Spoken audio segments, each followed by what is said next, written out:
Hola y bienvenido a C de Ciencia, y aquí tienes un resumen con las noticias más destacadas del mundo de la ciencia de la última semana. Empecemos.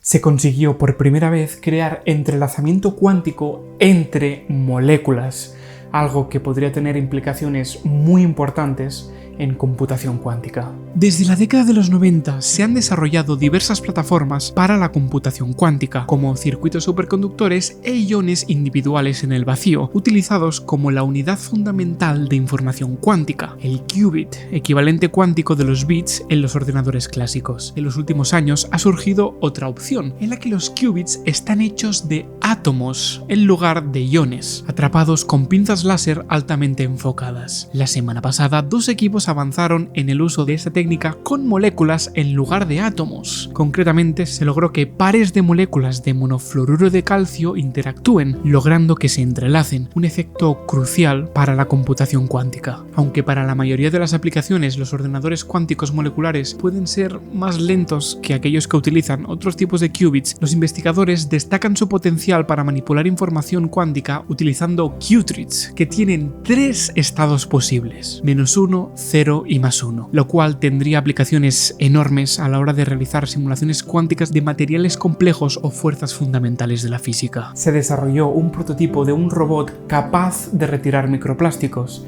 que si funciona bien podría eliminarlos de mares, océanos y ríos. Los dispositivos tradicionales de recolección de plástico en masas de agua utilizan redes de arrastre o cintas transportadoras, pero carecen de la precisión necesaria para la recuperación de microplásticos, los cuales suponen una gran fuente de contaminación. Para intentar solucionar este problema, se creó este robot que utiliza una lámina flexible similar a una alfombra que ondula en la superficie del agua, imitando el movimiento de un caracol para crear una onda viajera. Este movimiento permite que el robot recoja eficazmente partículas flotantes.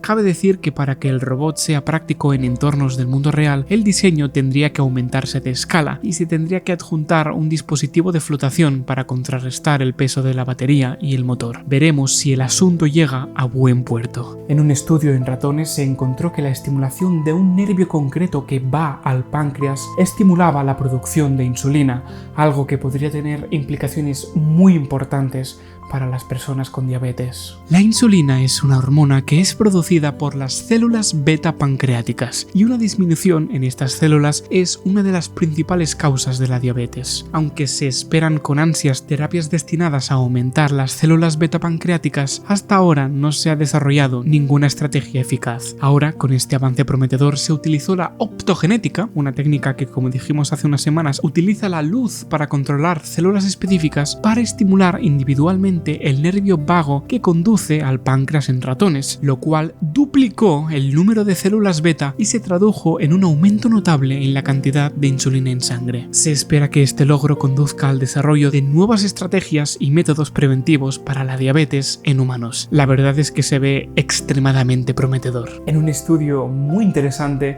investigadores consiguieron crear energía fotovoltaica con placas hechas de madera. Actualmente la energía fotovoltaica parece ser una de las fuentes de energía sostenibles y renovables con más futuro. Y es que las células solares tradicionales hechas de silicio son eficientes, sí, y mucho, pero tienen un proceso de fabricación complicado y muy demandante de energía, lo que es un poco contraproducente y además puede dar lugar a contaminación. Por ello, las células solares orgánicas se han convertido en un área de investigación activa gracias a su bajo coste en producción, peso ligero y flexibilidad y sus muchas aplicaciones, como por ejemplo el uso en interiores. Sin embargo, tienen el problema de que están hechas de plástico o polímeros derivados del petróleo, por lo que aunque son orgánicas, no son tan respetuosas con el medio ambiente como podrían serlo. Para solucionar este problema, unos investigadores han desarrollado una célula solar orgánica donde parte de la capa de transporte de electrones conectada al cátodo está hecha de lignina, un polímero extraído directamente de la pulpa de madera. Hace falta recalcar que aunque estas células solares orgánicas hechas de madera nunca serán las más eficientes, su ventaja es que no son tóxicas, son sostenibles y son baratas de hacer. Si tienen una eficiencia del 15 al 20%, esto será más que suficiente para la mayoría de las aplicaciones. Por primera vez en la historia se encontró un fósil de tiranosaurio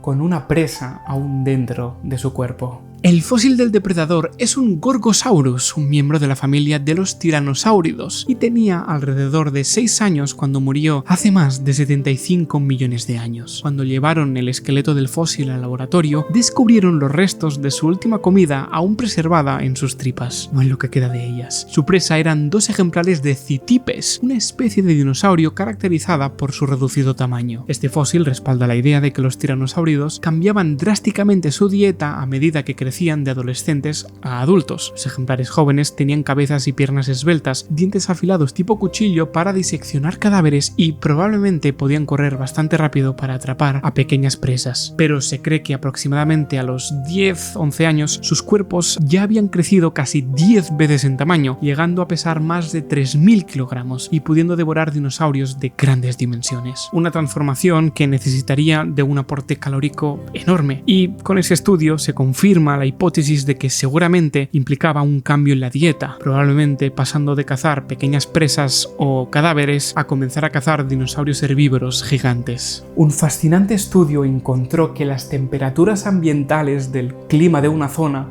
influyen en cómo es el volumen de su idioma. Los investigadores utilizaron una base de datos con más de 5.000 lenguas para probar si el clima tiene un efecto en el desarrollo de estos idiomas. Se encontró que los idiomas que se encuentran alrededor del Ecuador tienen una sonoridad promedio alta, siendo las lenguas de Oceanía y África las que tienen el índice más alto. En cambio, en zonas alejadas de los trópicos se observa una sonoridad baja, perteneciendo el récord a las lenguas Salish localizadas en la costa noroeste de América del Norte. Sin embargo, hay algunas excepciones a esta tendencia. Por ejemplo, algunos idiomas en América Central y en el sureste asiático tienen una sonoridad promedio bastante baja, a pesar de que se hablan en regiones bastante cálidas. En general, sin embargo, se pudo establecer una clara relación entre la sonoridad media de las familias de idiomas y la temperatura media anual. Una posible explicación a este fenómeno que proponen los autores es que las propiedades físicas del aire influyen en lo fácil que es producir y escuchar el habla. Por un lado, la sequedad del aire frío presenta un desafío para la producción de sonidos sonoros, pues dificulta la vibración de las cuerdas vocales, y por otro lado, el aire cálido tiende a limitar los sonidos sordos al absorber las altas frecuencias. Me parece fascinante, y por lo que respecta a las excepciones, los investigadores sugieren que podría explicarse por el hecho de que el efecto de la temperatura es muy lento y se necesitan muchos años de evolución de una lengua para que surja efecto. Un estudio presentó una pauta terapéutica nueva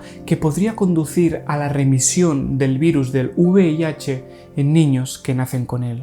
En este estudio se buscó unos biomarcadores cuya ausencia se relaciona con posibilidades altas de remisión del infame virus sin medicamentos. Esto quiere decir que el virus sería indetectable y no tendrían síntomas a pesar de descontinuar la pauta farmacológica. En su publicación explicaron que un porcentaje inesperadamente alto de niños nacidos con VIH y que comenzaron el tratamiento en las primeras 48 horas de vida presentó ausencia de los biomarcadores a los 2 años. Este avance es muy emocionante y ofrece la oportunidad de cambiar el curso de la infección pediátrica por VIH, pero cabe recalcar que se requiere de tiempo para confirmar si los niños logran entrar en remisión sin necesidad de seguir tomando medicamentos. Se demostró que las estrellas que orbitan el agujero negro del centro de la Vía Láctea son, en realidad, estrellas de otra galaxia.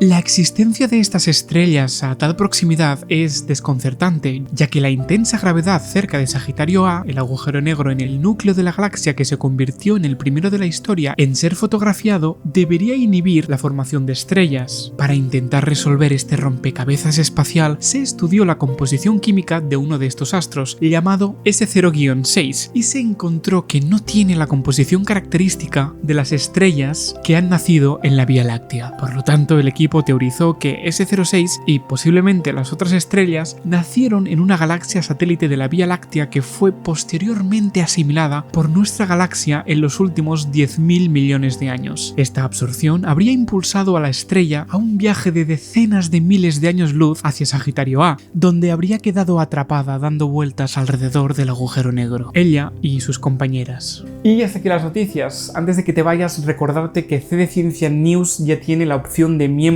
habilitada para que podáis apoyar el canal monetariamente y así asegurarnos de que esto sigue siendo viable. Por mi parte, nada más. Recuerda que tienes, como siempre, los enlaces hacia todas las noticias, por si quieres saber un poquito más, aquí abajo en la descripción. Si te ha gustado el vídeo, deja un me gusta y nos vemos la semana que viene con más noticias. Adiós.